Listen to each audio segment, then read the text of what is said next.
एक बात समझ लीजिए, जब भगवान की साधना की जाती है तब देखो साधक को, और जब परिपक्व हो जाता है तब आप पहचान नहीं सकते हो।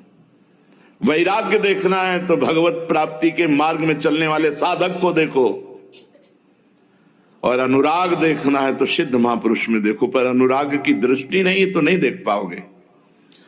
विभीषण जी भगवान की शरणागति में आते, जब शरणागति पक्की होती है तो भगवान कहते मेरे सुख के लिए एक कल्प का राज्य स्वीकार करो, मेरी अविरल भक्ति रहेगी, मेरी कृपा रहेगी, मेरे सानिध्य को देखोगे और एक कल्प तक का राज्य स्वीकार करो। प्रहलाद जी को वरदान दिया, प्रहलाद जी ने कहा मुझे कुछ चाहिए नहीं, बोले मेरे सुख के लिए, मेरी आज्ञा पालन के लिए तुम इस राज्य को स्वीकार करो।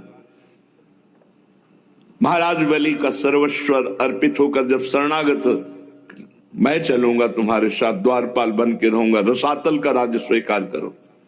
ध्रुव जी जब भगवत प्राप्ति हुई तो कहा हम राज्य स्वीकार करो, क्योंकि महाभागवत जब शासन करेगा, महाभागवत जब उपदेश करेगा तो उसका प्रभाव जगत मंगल के लिए होगा। इसलिए भगवान जब परिपक्व अवस्था हो जाती तो व्यवहार में उतार देते हैं।